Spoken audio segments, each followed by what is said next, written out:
చాలా బాధల్లో ఉండి రేపు చనిపోదామని నాకు వచ్చిన వాళ్ళు కూడా నా దగ్గరికి వచ్చాక 9 నిమిషాల్లోనే మాకు బతుకు మీద భరించగలిగిందండి. అంతకుముందు 100 రూపాయల గురించి మాట్లాడిన వాళ్ళు నేను 100 కోట్లు కూడా సంపాదిస్తానని ధైర్యం వచ్చేస్తుందని చెప్తారు.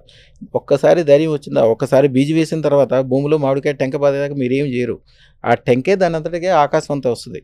ఆ టెంక సరైన నేలలో పాతాలి, సరైన వాడి దగ్గర తీసుకోవాలి ఆ టెంక, అంతే. అదృష్టరత్నం అనేది, అదృష్టరత్నాన్ని వేదశాస్త్రాల్లో ఏం చెప్తారంటే వజ్రాలు కాసే చెట్టు అంటది. ఆ చెట్టు బంగారు చెట్టు, బంగారు చెట్టుకి వజ్రాలు కాస్తాయంట. ఆ చెట్టు యొక్క విత్తనమే అదృష్టరత్నం. మీరు ఏదైతే అదృష్టరత్నం పెట్టుకుంటున్నారో మీ మెడలో వేసుకోవడానికో చేతికి పెట్టుకోవడానికి కాదు, అది ఒక విత్తనం. అది ఆ విత్తనంలోంచి బంగారు చెట్లు పడతాయి, దాంట్లోంచి వజ్రాల కాయలు కాస్తాయి. ఇక ఊహించుకోండి, ఇక అమ్మవారు ఆవిడ శక్తి, ఏనుగులు, నీళ్లు, కమలాలు, ఎక్కడ చూసినా బంగారాలు, బంగారు కొండలు, ఆనందము, ఆహ్లాదము, వాయిద్యాలు ఎలా ఉంటుంది. అదృష్టరత్నం పెట్టుకున్న వాళ్ళు తెల్లారి నుంచి మేము తెల్లారిలా జోన్ లేసిన డ్యాన్స్ వేసామని చాలామంది చెప్తుంటారు. అంతకుముందు వరకు గొడవలతో, ఇబ్బందులతో, టెన్షన్లతో ఉందామా పోదామా అనుకున్న వాళ్ళు కూడా ఎంతగా మారిపోతారంటే అంతే కారణం. అమ్మవారి శక్తి ఆటోమేటిక్గా వస్తుంది. అది 300 సంవత్సరాల నుంచి వచ్చిన గురు పరంపర.